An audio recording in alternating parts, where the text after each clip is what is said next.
Spoken English group computer course में आपका स्वागत है। मैं हूं आपका होस्ट शिवांशु। और आई नो गाइस कि आपको बेसिक चीज़ें जैसे कि माउस, कीबोर्ड, मॉनिटर, सीपीयू क्या होता है आपको पता है, राइट। हम सीधा बात करने वाले हैं। जैसे ही आप कंप्यूटर ऑन करते हैं तो सबसे पहले स्क्रीन आपको जो आती है, ये स्क्रीन आप देख पा रहे हैं, इस स्क्रीन को हम बोलते हैं डेस्कटॉप, राइट।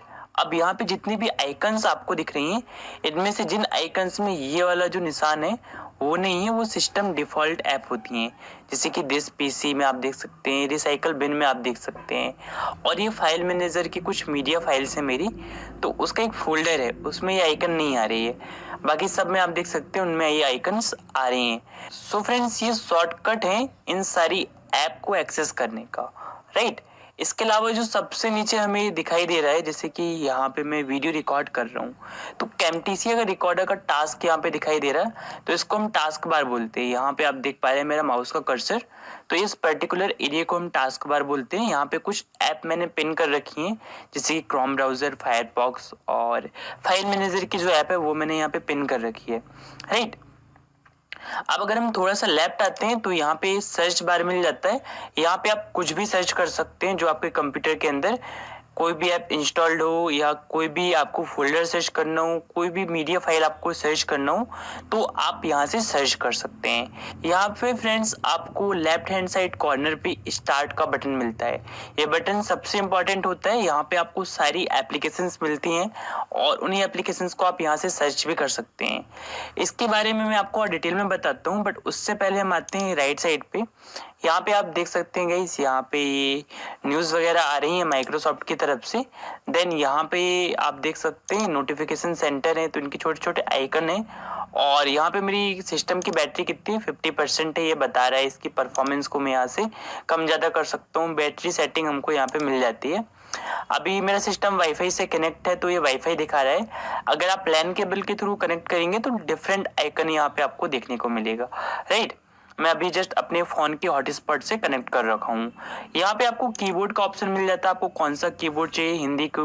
आपको हिंदी कीबोर्ड यूज़ करना है, इंग्लिश कीबोर्ड यूज़ करना है, या फिर आपको यूनाइटेड स्टेट वाला जो कीबोर्ड है वो यूज़ करना है, वो आप चूज़ कर सकते हैं। यहाँ पे आपको टाइम और डेट का ऑप्शन मिल जाता है। और ये हमारा फाइनल नोटिफिकेशन सेंटर, तो यहाँ पे कोई भी नोटिफिकेशंस अभी नहीं है। इसके अलावा बैटरी सेवर, नाइट लाइट और ब्लूटूथ, ये सारे ऑप्शंस भी मुझे यहाँ पे मिल जाते हैं। बट ये ऑप्शन आपको हर कंप्यूटर में नहीं मिलेगा और आपको डेस्कटॉप में सारे ऑप्शंस नहीं मिलेंगे, बिकॉज आपको ब्लूटूथ के लिए अलग से अडेप्टर लेना पड़ता है। वैसे ही गाइस आपको वाईफाई के लिए डेस्कटॉप में अलग से अडेप्टर लेना पड़ता है। तो ये चीज़ें होती हैं जो आपको डेस्कटॉप में अलग से लेना पड़ता है। ज़्यादा महंगे नहीं आती, 200-300 रुपये के अंदर आपको वाईफाई का अडेप्टर और आपको ब्लूटूथ का अडेप्टर भी मिल जाएगा, अगर आप ब्लूटूथ और वाईफाई यूज़ करना चाहते हैं अपने सिस्टम में। बट लैपटॉप में आपको सारी चीज़ें प्री इंस्टॉल्ड मिल जाती हैं।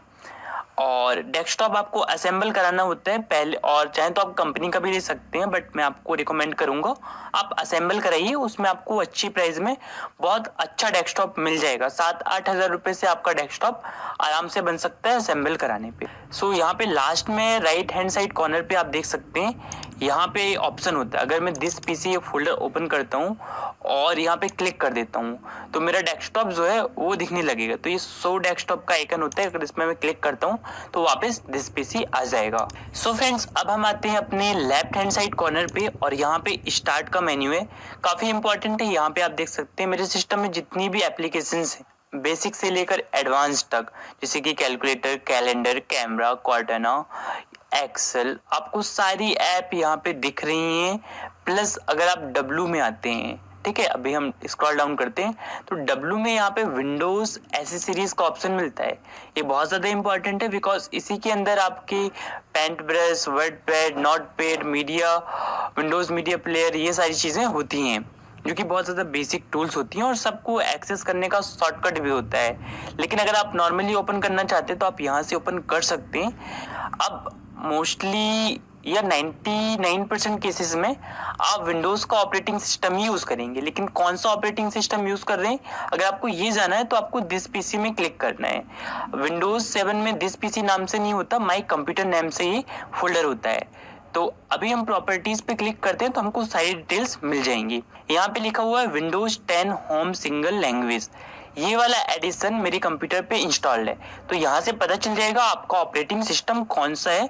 और इसके अलावा आपको प्रोसेसर पता चल जाएगा गाइस। यहाँ पे प्रोसेसर बताया इसने, इंटेल का प्रोसेसर यूज किया है, i5 प्रोसेसर इसमें डला हुआ है। और 1.60 गीगाहर्ट्ज से लेकर 2.11 गीगाहर्ट्ज अगर क्लॉक स्पीड पे हम देखेंगे तो इसमें आपको ये स्पीड मिल जाती है, क्लॉक स्पीड बोल सकते हैं। और इसमें रैम आपको 8 GB की मिल जाती है, मतलब 8 GB रैम इस कंप्यूटर में है। सो फ्रेंड, सिस्टम टाइप में आपको यहाँ पे 64 बिट ऑपरेटिंग सिस्टम मिल जाता है। इसका मतलब ये होता है गाइस, कंप्यूटर के जो ऑपरेटिंग सिस्टम होते हैं वो 2 टाइप के होते हैं। पहला होता है 32 बिट का और दूसरा होता है 34 बिट का। जो आप पुराने कंप्यूटर्स देखेंगे, जब मैंने कंप्यूटर सीखा था, जब मैं 6 क्लास का था, जब मेरा पहला कंप्यूटर आया था, वो 32 बिट का था, बट ये 64 बिट का है। तो जो पुराने जमाने के कंप्यूटर हैं वो 32 बिट के होते हैं, और जो न्यू जमाने के कंप्यूटर हैं ऑलमोस्ट सब 64 बिट में ही आते हैं, बिकॉज 64 बिट काफ़ी पावरफुल होता है, फास्ट होता है 32 बिट के कंपैरिजन में। और जो सॉफ्टवेयर आप इंस्टॉल करते हैं वो आप देखकर डाउनलोड करते हैं कि आपको 32 बिट वाले ऑपरेटिंग सिस्टम इंस्टॉल करना है या 64 बिट वाले में। तो ये चीज आपको जरूर से पता होनी चाहिए कि आपके ऑपरेटिंग सिस्टम का टाइप क्या है, राइट। तो आप चेक कर लीजिए आपका कंप्यूटर 32 बिट का है या 64 बिट का। कोशिश कीजिए, अगर आप नया कंप्यूटर ले रहे हैं या सेकेंड हैंड भी ले रहे हैं, तो आप उसमें जो विंडोज इंस्टॉल कराएं वो आपका 64 बिट का हो, ठीक है। आगे ऑप्शन दिया है पेन एंड टच का। तो पेन एंड टच सपोर्ट इसमें इनेबल है, बट बहुत कम कंप्यूटर आपको मिलेंगे जो टच स्क्रीन हो। ये मेरा लैपटॉप है, ये टच स्क्रीन है, तो यहाँ पे लिखा हुआ है। इसके कुछ बेनिफिट्स होते हैं जब आप ग्राफिक डिजाइनिंग करते हैं या फिर आप टीचिंग करते हैं, ऑनलाइन टीचिंग अगर आप करते हैं तो आपको टच स्क्रीन लैपटॉप या फिर टच स्क्रीन मॉनिटर में आपको बेनिफिट मिल जाएगा। कंप्यूटर का नेम यहाँ पे लिखा हुआ है और साथ में आप वर्क ग्रुप, ये सारी चीजें। अब सबसे इंपॉर्टेंट है विंडोज इज एक्टिवेटेड, ठीक है। प्रोडक्ट आईडी यहाँ पे दिया हुआ है। और अगर मैं read the Microsoft software license policy open करता हूँ तो ये पॉलिसीज है। तो ये जो ऑपरेटिंग सिस्टम है मेरा ओरिजिनल है, ठीक है। ये पायरेटेड ऑपरेटिंग सिस्टम नहीं है, माइक्रोसॉफ्ट की तरफ से ऑफिशियल जो आता है लाइसेंस की वाला वो है। और ये एचपी की तरफ से प्री इंस्टॉल्ड मिलता है इस लैपटॉप में। तो अगर आप डेस्कटॉप यूज कर रहे हैं, अगर आप असेंबल कराएंगे तो मोस्ट ऑफ द केस में आप पायरेटेड विंडोज ही यूज करते हैं, बट उससे भी इशू नहीं है। बट अगर आप ओरिजिनल करना चाहते हैं तो आप लाइसेंस की भी ले सकते हैं। जब भी आप कंप्यूटर अपना असेंबल कराएं तो आप अपने शॉपकीपर को बोल सकते हैं कि हमको ओरिजिनल चाहिए और लाइसेंस की आपको देना होगा। अगर आपको नीड नहीं है, वैसे आपको नीड होगी नहीं, तो मैं आपको रिकमेंड भी नहीं करूंगा। बट अगर आप लेना चाहते हैं तो आप ओरिजिनल भी ले सकते हैं डिस्काउंट में। अब तो काफी सस्ते मिलने लगे हैं, पहले तो 10-10 हजार में मिलता था विंडोज 10, बट अब काफी कम में आपको मिल जाएगा, 1000, 1200, 1500 में। बहुत सारी वेबसाइट में इसकी लाइसेंस की आपको मिल जाएंगी। सो फ्रेंड्स, इसके अलावा और भी चीज हम जान लेते हैं। अगर हम स्टार्ट मेन्यू में आते हैं, सो फ्रेंड्स यहाँ पे आपको पावर का ऑप्शन मिलता है और यहाँ से आप स्लीप में शट डाउन कर सकते हैं और रीस्टार्ट कर सकते हैं कंप्यूटर को। और यहाँ पे आपको यूजर प्रोफाइल मिल जाती है। जैसे आप इस बटन पे क्लिक करते हैं तो शिवांशु पटेल मेरे यूजर का नाम है। इसका मैं यहाँ से अकाउंट सेटिंग चेंज कर सकता हूँ, लॉक कर सकता हूँ, साइन आउट करके दूसरा अकाउंट लॉग इन कर सकता हूँ, ठीक है। ये ऑप्शंस मिल जाते हैं। अब यहाँ पे सेटिंग का ऑप्शन मिलता है, तो सेटिंग्स पे अगर आप क्लिक करते हैं तो आपको यहाँ पे बेसिक सेटिंग्स मिल जाएंगी, जैसे कि time, date, privacy, search, Windows security के ऑप्शंस आपको मिल जाएंगे। अब कंप्यूटर की जो मेन सेटिंग्स होती हैं, आप बोल सकते हैं सेटिंग्स वाला फोल्डर मेन नहीं है, आपको सिंपली यहाँ पे सर्च करना है कंट्रोल पैनल, और कंट्रोल पैनल से ही आपका सारा का सारा ऑपरेटिंग सिस्टम कंट्रोल होता है। आपको यहाँ से जो भी चीजें कंट्रोल करनी हो आपको सारे ऑप्शंस यहाँ पे मिल जाएंगे। अब अगर मैं एक एक करके समझाऊंगा तो ये वीडियो काफी बड़ी हो जाएगी, इसके लिए हम एक सेपरेट वीडियो बना सकते हैं। बट मैं यहाँ पे आपको मेन चीजें बता देता हूँ जो आपके लिए इंपॉर्टेंट हो। जैसे यहाँ पे फाइल एक्सप्लोरर ऑप्शन है, ठीक है। तो यहाँ पे अगर जैसे कोई फोल्डर है, मैं यहाँ पे ये करता हूँ। अब दिस पीसी है, अगर मैं इसको 2 बार क्लिक कर रहा हूँ तभी ओपन हो रहा है। इसको मुझे 2 बार क्लिक करना पड़ा तब ओपन हो रहा है, क्योंकि यहाँ पे ऑप्शन किया डबल क्लिक टू ओपन लिखा है। अगर मैं आपको इसको सिंगल क्लिक पे क्लिक कर देता हूँ और यहाँ से अप्लाई पे क्लिक कर देता हूँ तो आप देख सकते हैं सिंगल क्लिक में ये फाइल्स अब ओपन होने लगी हैं, ठीक है। सो फ्रेंड्स, यहाँ पे आपको फोल्डर से रिलेटेड सारे ऑप्शंस मिल जाएंगे। यहाँ से मैं कैंसिल करता हूँ, वापस हम आते हैं कंट्रोल पैनल पे और यहाँ पे गाइस आपको सारे तमाम ऑप्शंस मिल जाएंगे। जैसे अगर आपके कंप्यूटर में कोई प्रॉब्लम आ जाती है तो रिकवरी ऑप्शन से आप रिकवर भी कर सकते हैं। फॉन्ट्स के ऑप्शन भी आपको मिल जाते हैं गाइस, और कलर मैनेजमेंट और ऐसे ही बहुत सारे वेरियस ऑप्शंस आपको मिल जाते हैं कंप्यूटर से रिलेटेड। सो अभी के लिए मैं इसको क्लोज करता हूँ और आगे हम कुछ और भी चीजें जान लेते हैं जो आपको काफी पसंद आएंगी। जैसे कि सबसे इंपॉर्टेंट यहाँ पे है रिफ्रेश। आप बीच बीच में अपने कंप्यूटर को रिफ्रेश करते रहिए अगर आपको अच्छे से मैनेज करना अपने कंप्यूटर को बिना किसी हैंग के, लैग के, तो आपको रिफ्रेश कर लेना चाहिए। अब यहाँ पे डिस्प्ले सेटिंग्स का ऑप्शन मिल रहा है, ये विंडोज 10 में मिलता है ये सारे ऑप्शन, राइट। अगर आप दूसरा ऑपरेटिंग सिस्टम यूज कर रहे हैं तो आपको डिफरेंट ऑप्शन मिलेंगे। तो अभी मेरा वाईफाई डिस्कनेक्ट हो गया, तो यहाँ पे आप देख सकते हैं ये वेब वाला आइकन आ रहा है। अब यहाँ से मैं अपना वाईफाई कनेक्ट कर सकता हूँ, ठीक है। अब फ्रेंड्स, यहाँ से मैं ब्राइटनेस को कंट्रोल कर सकता हूँ और ये सिर्फ और सिर्फ लैपटॉप वालों के लिए, डेस्कटॉप वालों को अपने मॉनिटर से कंट्रोल करना पड़ेगा। तो डिस्प्ले में बहुत सारे ऑप्शंस आपको मिल जाते हैं, जैसे कि आप डिस्प्ले की साइज को कम कर सकते हैं, बढ़ा सकते हैं। यहाँ से रिकमेंडेड जो भी आपका मॉनिटर है उसके हिसाब से सिस्टम आपको रिकमेंड करेगा। आपके डिस्प्ले की रेजोल्यूशन आप यहाँ से चूज कर सकते हैं। मैक्सिमम यहाँ पे दी हुई है, जो आपकी डिस्प्ले होगी वही यहाँ पे मैक्सिमम दिखाएगा। जैसे 1920x1080 पिक्सल्स ये फुल एचडी का होता है। तो यहाँ पे आपको सारी सेटिंग्स मिल जाएंगी। अगेन यहाँ से भी आप बहुत कुछ कंट्रोल कर सकते हैं और किसी भी सेटिंग्स में जाने के लिए बहुत सारे ऑप्शंस होते हैं कंप्यूटर के अंदर। अगर आप पर्सनलाइज पे क्लिक करते हैं तो यहाँ पे आपको आपका फेवरेट फोल्डर मिल जाएगा। बिकॉज जब भी कोई कंप्यूटर लेके आता है सबसे पहले तो उसका शौक होता है यहाँ पे जो वॉलपेपर्स है ना उसको चेंज करना। तो विंडोज 7 अगर आप यूज कर रहे हैं तो उसमें आपको सबसे अच्छे वॉलपेपर मिलेंगे, बिल्कुल अमेजिंग। और विंडोज 7 में बहुत सारे स्क्रीन सेवर और बहुत कुछ मिलता है यार, मुझे बहुत पसंद आता है। लेकिन विंडोज 10 में ये सारे ऑप्शंस नहीं है, काफी लिमिटेड दिया हुआ है, ठीक है। लेकिन जो भी है अच्छा है। अब तो विंडोज 11 भी आने वाला है। तो अगेन विंडोज से ज्यादा कुछ फर्क नहीं पड़ता। आपका मेन वर्क होता है आपके माइक्रोसॉफ्ट ऑफिस में, आपके क्रोम ब्राउजर में, और फंक्शनैलिटी सारी सेम होती हैं, चाहे विंडोज 7 हो, 8 हो या 10 हो, ज्यादा कुछ डिफरेंट नहीं होता। अगर आपको एक ऑपरेटिंग सिस्टम यूज करना आता है तो आप सारे ऑपरेटिंग सिस्टम को ऑपरेट कर सकते हैं। सबके फंक्शंस लगभग सेम ही होते हैं, ज्यादा कुछ डिफरेंट होता नहीं, कुछ नाम चेंज हो जाते हैं। अब हम जाते हैं डिस्क पीसी के अंदर, बिकॉज ये इंपॉर्टेंट है। अब डिस्क पीसी में बहुत सारी ड्राइव्स होती है, मेरे इसमें सी ड्राइव बस है, बिकॉज इसके अंदर जो हार्ड डिस्क लगी हुई है एक्चुअल में इसके अंदर एसएसडी ड्राइव लगी हुई है। अब ड्राइव जो होती है, जैसे आपका मेमोरी कार्ड होता है आपके फोन में, आपकी इंटरनल स्टोरेज होती है, वैसे कंप्यूटर के अंदर भी हार्ड डिस्क और एसएसडी का यूज होता है, ठीक है। अब एसएसडी होती है सॉलिड स्टेट ड्राइव। अब सॉलिड स्टेट ड्राइव काफी फास्ट होती है हार्ड डिस्क के कंपैरिजन में। अगर आप सॉलिड स्टेट ड्राइव यानी कि एसएसडी वाला कंप्यूटर यूज कर रहे हैं तो आपका ऑपरेटिंग सिस्टम, आपका कंप्यूटर, आपकी एप्लीकेशंस खुलने का जो टाइमिंग होगी वो बहुत ज्यादा फास्ट होगी हार्ड डिस्क वाले कंप्यूटर के कंपैरिजन में। तो यहाँ पे 500 जीबी की एसएसडी डली हुई है और इसमें से 476 जीबी जो है वो फ्री है। इसमें से कुछ जो स्पेस है वो एप्लीकेशंस को इंस्टॉल करने में, ऑपरेटिंग सिस्टम को इंस्टॉल करने में सी ड्राइव में चला जाता है। अगर आपने और ज्यादा पार्टीशन कर रखी है तो आपको डी ड्राइव, ई ड्राइव और बहुत सारी ड्राइव्स मिल जाएंगी। अब यहाँ पे आप देख सकते हैं फाइल्स का ऑप्शन होता है, ठीक है। और देन इसके बाद आपको कंप्यूटर्स का ऑप्शन मिलता है और व्यू का ऑप्शन मिलता है। अब ये जो पर्टिकुलर ऑप्शन है ये हम दिस पीसी की ओपन, जो ये पर्टिकुलर ऑप्शन है दिस पीसी ऐप ओपन करने पे मिलता है, ठीक है। तो यहाँ से अनइंस्टॉल और चेंज प्रोग्राम पे आप जा सकते हैं। एक शॉर्टकट है अगर आपको कोई भी ऐप जो है वो अनइंस्टॉल करनी है। जैसे कि मुझे अगर फोटोशॉप 2019 को अनइंस्टॉल करना हो, एडोबी प्रीमियर प्रो को अनइंस्टॉल करना हो, तो मैं यहाँ से सिंपली इस ऐप को अनइंस्टॉल कर सकता हूँ, जैसे कि आप अपने फोन पे प्ले स्टोर पे करते हैं।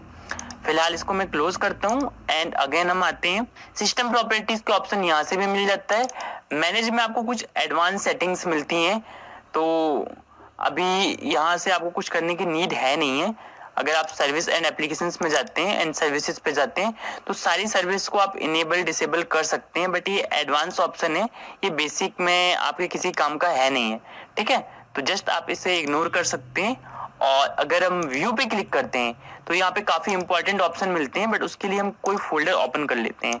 ठीक है, तो हम ऑल मीडिया वाला फोल्डर जो है वो ओपन कर लेते हैं। अब यहाँ से मैं जाता हूँ, जैसे हमारा अफिलिएट मार्केटिंग का कोर्स के वीडियोस इसमें हैं। ठीक है, अगर मैं इनकी आइकन्स को चेंज करना चाहूँ और कुछ और वीडियोस भी यहाँ पे हैं, तो व्यू में हम जाएंगे और यहाँ पे आपको ऑप्शन मिल जाएगा extra large icon, medium icon, small icon, list में आप कर सकते हैं, डिटेल्स में आप कर सकते हैं, कंटेंट में कर सकते हैं। तो इस टाइप के वेरियस ऑप्शन आपको मिल जाते हैं। अब सॉर्ट बाय किया, जैसे अगर आपको सबसे पहले कौन सी आइकन शो होनी चाहिए, कौन सा फोल्डर शो होना चाहिए, जैसे आप डेट के हिसाब से कर सकते हैं कि इस डेट को कौन पहले बना है ना। तो फिर से हम व्यू में जाते हैं और यहाँ पे बहुत सारे सॉर्ट बाय के ऑप्शन मिल जाते हैं। तो मैं यहाँ पे करूँगा इसको डेट के हिसाब से ही सही है, सबसे बेस्ट रहेगा। साइज के हिसाब से भी कर सकते हैं, जैसे कि साइज ज़्यादा है तो वो पहले शो होगा। डेट के हिसाब से लेटेस्ट वाला सबसे आगे आता है। ठीक है, यहाँ पे आप कोई भी फाइल को सर्च कर सकते हैं किसी फोल्डर के अंदर। अगर आपको कोई पर्टिकुलर फाइल नहीं मिल रही है तो आप सर्च कर सकते हैं। अगर गाइस आपको कोई भी प्रॉब्लम हो रही तो माइक्रोसॉफ्ट यहाँ पे क्या देता है, यहाँ पे हेल्प सेंटर देता है। ठीक है, तो इस हेल्प सेंटर में आप जाके कुछ भी सर्च कर सकते हैं और सिंपली आप गूगल में भी सर्च कर सकते हैं तो भी आपको सॉल्यूशंस मिल जाएंगी प्रॉब्लम्स की। और इसके अलावा अगर आप कोई फोल्डर या कोई भी ऐप ओपन करते हैं, जैसे अगर मैं दिस पीसी ओपन करता हूँ तो यहाँ पे पहला ऑप्शन मिलता है यहाँ पे मिनिमाइज करने का। मिनिमाइज मतलब आपकी जो फोल्डर है, आपकी जो फाइल है, या अगर आपका कोई सॉफ्टवेयर है वो ओपन रहेगा बट बैकग्राउंड में चला जाएगा। ये आप कर सकते हैं यहाँ से छोटा बड़ा, इसको मैक्सिमाइज बोलते हैं। यहाँ से आप मैक्सिमाइज कर सकते हैं फोल्डर को और यहाँ से आप क्लोज करते हैं। ठीक है, ये क्लोज करने का ऑप्शन भी आपको यहाँ पे मिल जाता है। एंड अगेन हम दिस पीसी में जाते हैं, यहाँ पे क्विक एक्सेस का मेन्यू आपको मिलता है। तो आप क्विक एक्सेस में अपने कुछ फोल्डर्स को डाल सकते हैं। कोई भी आप फाइल डाउनलोड करेंगे तो आप यहाँ पे आपका सेव होगा, है ना। डॉक्यूमेंट आपके यहाँ पे आएंगे, पिक्चर्स यहाँ पे आएंगी, इस तरह के वीडियोस यहाँ पे आएंगी। ठीक है, ये सारे ऑप्शंस आपको यहाँ पे मिल जाते होंगे। सो फ्रेंड्स, अब आगे आने वाली वीडियोस में हम धीरे धीरे कंप्यूटर को और एक्सप्लोर करेंगे। सो फ्रेंड्स, सबसे पहले जब आप कंप्यूटर को ओपन करते हैं तब आपको ये डेस्कटॉप मिलता है और इस डेस्कटॉप के अंदर वेरियस आइकन होती हैं अलग अलग चीजों की। अब एक चीज मैं आपको और एक्सप्लेन कर देता हूँ, रिसाइकल बिन। अब ये क्या है, जैसे अगर ये वाला फोल्डर है, इसको मैंने यहाँ से डिलीट कर दिया, तो जैसे हम डिलीट करते हैं तो रिसाइकल बिन वाले फोल्डर के अंदर ये आ जाता है। अब आपको क्या करना है, हर कुछ दिन में इसको खाली कर देना है, एम्प्टी रिसाइकल बिन पे आपको क्लिक कर देना है। तो उससे आपकी कंप्यूटर की स्पीड अच्छी बनी रहेगी। बट मैं इसको डिलीट नहीं करना चाहता तो मैं यहाँ से रिस्टोर भी कर सकता हूँ। एक फोल्डर और होता है, आपको क्या करना है, मेन्यू प्लस आर आपको यहाँ पे डालना है, तो आपको सर्च का ऑप्शन मिल जाएगा। अब यहाँ पे सबसे पहले आपको परसेंटेज, टेम्प एंड परसेंटेज पे क्लिक करना है। तो जो भी फाइल आपने डिलीट की होंगी कुछ टाइम पहले, तो यहाँ पे सारी फाइल्स आ जाएंगी। अब ये सारी फाइल्स यहाँ पे ऐड हो जाती हैं। अब ऐड होने से क्या होता है, आपकी सिस्टम की स्पीड बहुत स्लो हो जाती है।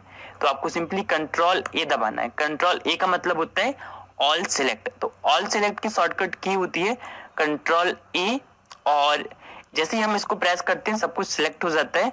अब सिंपली हमें राइट क्लिक करना है और यहाँ से डिलीट बटन पे क्लिक करना है, और जैसे हम डिलीट बटन पे क्लिक करते हैं सारी की सारी फाइल्स डिलीट हो जाती हैं। बट यहाँ पे बहुत सारी फाइल्स के लिए सेम एक्शन की नीड है, तो हम इस पे टिक कर देंगे, do this for all current items and continue पे हम क्लिक कर देंगे। तो फ्रेंड्स, सारी की सारी फाइल्स हमारी डिलीट हो जाएंगी। सेम चीज़ हम अगेन करेंगे, बिकॉज बहुत सारी फाइल्स के साथ सेम ऑप्शन से अलग अलग प्रकार की फाइल्स हैं, तो ये हमको करना पड़ेगा। बहुत ज़्यादा फाइल्स मेरे टेम्प में थी, ये नहीं हो पा रही है पर्टिकुलर फाइल, तो आप स्किप कर सकते हैं यहाँ से। ठीक है, इसको भी हम स्किप कर देते हैं, जो जो आ रहा है उसको स्किप करते जाते हैं। यहाँ पे do this all for current item skip कर देते हैं एक साथ। अब आप देख सकते हैं 99% कंप्लीट हो चुकी हैं, जो भी फाइल्स हैं वो डिलीट हो चुकी हैं। थोड़ा सा हम और वेट करते हैं। अगर आपको डिलीटिंग की या कॉपी पेस्ट की स्पीड जाननी हो तो आप मोर इन्फॉर्मेशन पे क्लिक कर सकते हो। मोर इन्फॉर्मेशन के अंदर आपको डिटेल में आपको पता चल जाएगा स्पीड क्या है। जैसे 182 आइटम्स पर सेकंड की स्पीड से डिलीट हो रहा है। अब ये काफ़ी टाइम ले रहा है, तो यहाँ से मैं इसको क्लोज कर देता हूँ। जिसको भी डिलीट होना था वो हो चुका। अब कैंसिलेशन में भी ये टाइम लेगा बिकॉज फाइल्स यार बहुत ज़्यादा थी, है ना, बट ये कैंसिल हो चुका है। अब मैं आपको सिखा देता हूँ कॉपी पेस्ट करना। जैसे अगर ऑल मीडिया लिब फोल्डर है, इसके अंदर हम कुछ भी ले सकते हैं यार, जैसे कि नागपुर ब्लॉग्स हैं, तो इसके अंदर वीडियोस है। तो फ्रेंड्स आपने वीडियो आप देख सकते हैं। अगर इसको मुझे कॉपी करना हो या फिर मैं आपको डिफरेंट वीडियो दिखाता हूँ, आपको मैं दिखाता हूँ। जैसे हमारे अफिलिएट मार्केटिंग कोर्स की एक वीडियो है, उसके अंदर ये डॉली की टपरी मेरी एक ब्लॉग था, वो आया था। अगर इस वीडियो को मुझे कॉपी करना हो, ठीक है, और इसको मैं चाहता हूँ डेस्कटॉप पे ही डाल दूँ, तो यहाँ से मैं कॉपी करने का सिंपली पेस्ट कर सकता हूँ। ये पहला तरीका हो गया कॉपी पेस्ट करने का, ठीक है। अब अगर मैं इसको डिलीट करना चाहूँ तो यहाँ से मैं डिलीट भी कर सकता हूँ। अब मुझे डेस्कटॉप के अंदर वीडियो कॉपी करनी है, इसको मैं फिर से डिलीट पे क्लिक करता हूँ। ट्राई अगेन इसलिए बोल रहा है बिकॉज ये फाइल जो है वो ओपन हो सकती है। मैं फिर से अब इसको क्लोज कर देता हूँ। अब डिलीट करने का ट्राई करता हूँ और ये बोल रहा है this is no longer located. Okay, तो ये लोकेटेड नहीं है यहाँ पे। मैं रिफ्रेश करूंगा तो ये हट जाएगा, इस वजह से वो डिलीट नहीं हो रहा था। तो यहाँ से रिसाइकल बिन से भी आप खाली कर देंगे ताकि आपके कंप्यूटर की स्पीड अच्छी बनी रहे। परमानेंट अगर आपको डिलीट करना है तो रिसाइकल बिन से ही आपका डिलीट होगा। सो फ्रेंड्स, ये कॉपी पेस्ट करने का पहला तरीका था। अगला तरीका जानते हैं। ऑल मीडिया पे हम जाएंगे, अगेन हम अपनी फाइल को निकाल लेते हैं। ये वाली वीडियो थी, इसको मुझे कॉपी पेस्ट करना है, तो इस तरह से मैं इसको खिसका दूंगा और यहाँ से ड्रैग एंड ड्रॉप कर दूंगा। ड्रैग करूंगा देन ड्रॉप कर दूंगा। तो जैसे ही आप ड्रॉप करते हैं ना, तो आपकी वीडियो कहाँ पे जाएगी, डेस्कटॉप वाले फोल्डर पे आ जाएगी। तो ये आप देख सकते हैं वीडियो हमारी आ चुकी है 1.76 GB की। अब अगर गाइस आपको कुछ फाइल जो है टास्क बार में लगाना हो, जैसे मैं चाहता हूँ फायरफॉक्स यहाँ पे ना रहे, इसको मैं अनपिन कर दूंगा। इसकी जगह मैं चाहता हूँ पेंट ब्रश जो है वो यहाँ पे आ जाए। तो पेंट जो है इसको मैं सिंपली यहाँ से क्या करूँगा, गलती से मेरे से ओपन हो गया, फिर से हम जाते हैं यहाँ पे सर्च करते हैं पेंट और इसको हम क्या करते हैं यहाँ से ड्रैग एंड ड्रॉप करेंगे। इससे आपको खींचना है और ड्रॉप कर देना है, बट ये वाली आइकन यहाँ से ड्रैग एंड ड्रॉप नहीं हो रही है। विंडोज 7 में हो जाता है, 10 में नहीं होता है। और मैंने पेंट वगैरह चलाना विंडोज 7 में सीखा था। तो इसको करने के बहुत सारे तरीके हो सकते हैं। पिन टू स्टार्ट और पिन टू टास्क बार, ठीक है। तो यहाँ से आप simply pin to task bar पे क्लिक करेंगे तो यहाँ पे पिन हो जाएगा। लेकिन अगर आप विंडोज 7 या विंडोज 8 ऑपरेटिंग सिस्टम यूज कर रहे हैं तो आप ड्रैग एंड ड्रॉप कर सकते हैं। जैसे ये देखो, एडोबी फोटोशॉप को मैंने ड्रैग एंड ड्रॉप किया तो ये आ गया। पेंट की ऐप नहीं आ रही थी ड्रैग एंड ड्रॉप करने पे, तो ड्रैग एंड ड्रॉप करके आप अपने डेस्कटॉप पे ला सकते हैं और देन यहाँ से ड्रैग एंड ड्रॉप करके आप अपने टास्क बार पे भी ला सकते हैं। और विंडोज 10 में आपको डायरेक्ट ऑप्शन मिल जाता है, अनपिन करना है तो सिंपली आप यहाँ से अनपिन भी कर सकते हैं। सो फ्रेंड्स, ये थी बेसिक चीज़ें और इसके अलावा आपके कुछ शॉर्टकट की होती हैं जो बहुत इंपॉर्टेंट हैं, आप इनको नोट कर लीजिए। कंट्रोल ए मतलब होता है ऑल सेलेक्ट, कंट्रोल सी मतलब कॉपी, कंट्रोल वी मतलब पेस्ट होता है, कंट्रोल जेड मतलब अंडू होता है। ये 4 शॉर्टकट की आपको सबसे ज्यादा यूज में आएंगी और शॉर्टकट की के ऊपर एक डिफरेंट वीडियो भी आपको मिलेगी। बट ये चारों शॉर्टकट की आप अभी से नोट कर लीजिए, ये आपको हर जगह काम आएंगी, ठीक है। सो अभी के लिए इस वीडियो में इतना ही। अभी हम सीख लेते हैं कंप्यूटर को बंद करना। तो कंप्यूटर को बंद करने से पहले आपको 3-4 बार रिफ्रेश कर लेना है। सो फ्रेंड्स, सिस्टम को शट डाउन करने के लिए यहाँ से आपको स्टार्ट मेन्यू पे क्लिक करना है, पावर बटन पे क्लिक करना है और शट डाउन पे आपको क्लिक कर देना है। या फिर आप शॉर्टकट की यूज कर सकते हैं। अगर कभी ऐसा होता है कि आपका माउस काम नहीं कर रहा, माउस की बैटरी खत्म हो गई या फिर वायर खराब हो गई, कुछ भी प्रॉब्लम आ गई आपके माउस में, अब आप कैसे बंद करेंगे? तो आपके कीबोर्ड में की होगी Alt प्लस F4 आपको प्रेस करना है। क्या प्रेस करना है? Alt प्लस F4 और यहाँ पे शट डाउन का ऑप्शन आपको मिल जाएगा। आप ऑप्शन को चेंज भी कर सकते हैं ऑल्दो यहाँ से, बट अगर आपको शट डाउन करना है तो सिंपली आपको ओके पे क्लिक कर देना है। लेकिन गाइस, मैं शट डाउन नहीं कर सकता। अगर मैं शट डाउन पे क्लिक कर दूंगा तो वीडियो रिकॉर्डिंग स्टॉप हो जाएगी और ये वीडियो वहीं पे एंड हो जाएगी। जैसे ही हम शट डाउन पे क्लिक करेंगे हमारा सिस्टम शट डाउन हो जाएगा। बट मेक श्योर गाइस, जब भी आप अपने सिस्टम को शट डाउन करें, जैसे आप मेरे टास्क बार में देख सकते हैं 2 एप्लीकेशन यहाँ पे ओपन है, तो पहले आप उनको क्लोज करेंगे, उसके बाद ही शट डाउन करेंगे। कभी भी आपको ऐसा नहीं करना है कि आपकी कोई भी ऐप ओपन है, कोई भी सॉफ्टवेयर ओपन है, कोई भी फोल्डर ओपन है, कोई भी वीडियो ओपन है और आपने शट डाउन कर दिया। आपको सारे के सारे फोल्डर्स को, सारी की सारी एप्लीकेशंस को क्लोज कर देना है। आपके टास्क बार में कोई भी एप्लीकेशन ओपन ना रहे, देन आपको उसके बाद शट डाउन करना है। शट डाउन करने से पहले 2-3 बार आपको रिफ्रेश कर देना है। सो आई होप गाइज आपको बेसिक चीजें इस वीडियो में समझ में आ गई होंगी। So that's it for this video. Until next time, take care. Goodbye.